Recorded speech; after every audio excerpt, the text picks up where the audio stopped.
Olá pessoal, eu sou o Flávio Constant, presidente da ProSuper, consultoria de supermercados, a primeira empresa que nasceu no Brasil especializada nesse setor de consultoria especificamente para supermercados.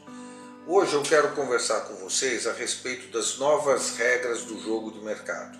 No vídeo anterior eu comentei, na parte 1, que muitos supermercados que estiveram bem há alguns anos atrás, por alguma questão eles deixaram de ir bem como eles iam e começaram a andar mal. Isso por quê? Porque as regras do jogo mudaram e eles não souberam identificar e acompanhar essas novas regras. E podem até ficar surpresos. Isso aconteceu com empresas de pequeno, médio, grande e grandíssimo porte dentro do Brasil. Essas empresas que não souberam acompanhar a mudança das regras do jogo do mercado, elas literalmente quebraram e saíram de cena. Então vamos lá, o que a gente precisa entender em primeiro lugar? O que é que um supermercado vende? O supermercado ele coloca à disposição dos seus clientes milhares e milhares e milhares de produtos que não são de sua fabricação. Cada um desses produtos segue as regras de marketing dos seus fabricantes. E o supermercado coloca todo um conjunto de diversidades mercadológicas, podemos assim dizer, à disposição dos clientes que entram e compram seus produtos e serviços. Então esse é o primeiro ponto. Aí vamos responder a pergunta, o que é que o supermercado vende?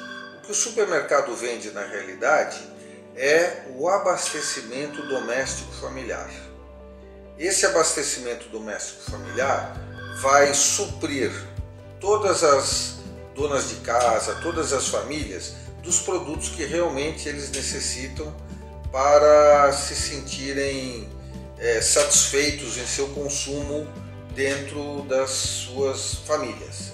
Então esse é um ponto que é importante a gente entender. O supermercado ele vende o abastecimento doméstico familiar. Esse é um ponto importante. Segundo ponto, qual é o negócio do supermercado? O negócio do supermercado é fazer a venda desse conceito aos seus clientes por meio de um sistema extremamente eficiente de gestão.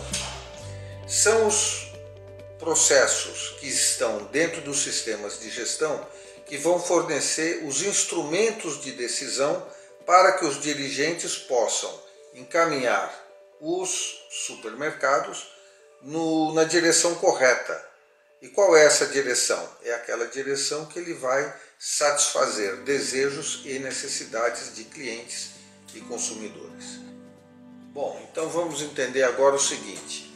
Quais são essas novas regras do jogo? A primeira regra que mudou foi a regra da situação tributária. Hoje os supermercados têm necessidade de cadastrar todos os impostos corretamente dos produtos que eles comercializam no seu sistema de retaguarda.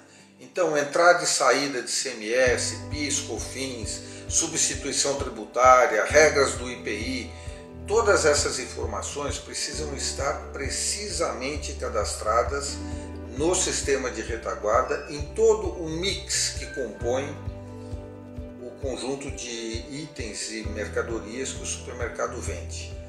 Dentro desse conceito, as contabilidades que antes meramente prestavam alguns relatórios, principalmente para a entrega de pagamento de tributos e outros documentos relacionados ao imposto de renda e contribuição social, tornam-se agora verdadeiros parceiros dos supermercados. E nesse sentimento de parceria, eles precisam compartilhar informações. Então essa é a nova regra do jogo contábil e tributária que os supermercados precisam entender. Porque por melhor comerciante que seja um determinado profissional, ele pode ganhar muito dinheiro no comprar e vender e pode perder todo o dinheiro que ele ganhou se ele não souber trabalhar hoje o sistema de planejamento tributário dentro do seu supermercado.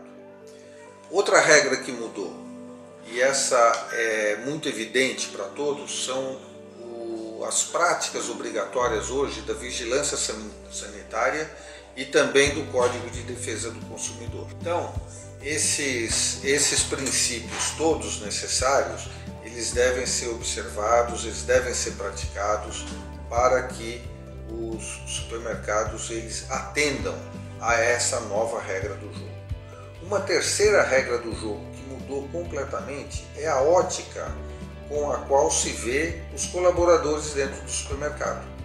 Então, por exemplo, nós dentro da ProSuper denominamos as pessoas como fazendo parte do setor de seres humanos e não mais de recursos humanos, como nós tratávamos a questão de 6, 7, 8 meses atrás.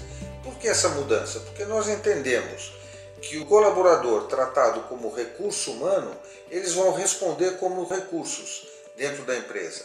E tratados como seres humanos, eles irão responder como pessoas, como seres vivos, como entes que poderão realmente contribuir para o desenvolvimento das organizações. Uma outra regra do jogo que mudou é a regra com relação à determinação de preços. Hoje é extremamente importante que os supermercados tenham uma estratégia de preços, ou seja, a definição, a formação do seu preço de venda precisa hoje estar estruturada dentro de um conceito estratégico e não simplesmente dentro de uma margem de lucro que deve ser praticada. Seja ela uma margem de lucro sobre custo ou sobre venda, não importa. Mas essa estratégia é importante. A respeito dessa estratégia, nós iremos falar em um vídeo futuro, onde nós poderemos então detalhar todos os pontos que estão inseridos dentro desse aspecto da definição de preços em supermercados. Uma outra regra que mudou foi a regra de controles empresariais. Então hoje, o supermercado que ele tem uma controladoria, com certeza ele tem muito mais condições de competir ativamente, e dentro desse conceito de competição auxiliado pelos relatórios da controladoria, nós temos o seguinte: aonde está o real poder de competição de um supermercado? Essa é uma questão que muita gente responde: está na minha política de preço, na minha política promocional, está na minha política de vendas, na minha política de compras. E eu digo para vocês, não é nada disso, nada disso. O verdadeiro poder competitivo de um supermercado está na perfeita execução de todos os seus processos empresariais. É a perfeita execução dos processos empresariais que torna um supermercado mais competitivo do que outro. Então esse é um ponto importantíssimo que representa uma nova regra do jogo. Eu quero finalizar aqui dizendo de uma outra regra do jogo de mercado que mudou, que é a regra do diálogo interno. O diálogo interno é um fator interno de comunicação. Tudo bem, só que esse fator interno de comunicação ele tem que ser definido em função das situações externas dentro da qual o supermercado ele se encontra. Então, a partir dessa ideia, o diálogo interno ele tem o objetivo de integrar todo o processo decisório da empresa num único pensamento e fazer com que esse pensamento seja refletido em todas as áreas da empresa, para que esse pensamento se torne uma crença positiva voltada para o ganho do dinheiro dentro de todas as decisões que ocorrem no supermercado durante todos os dias, todas as semanas, todos os meses, todos os anos. Pessoal, muito obrigado por assistir esse vídeo. Curta, compartilhe e comente. E lembre-se, pense sempre positivo.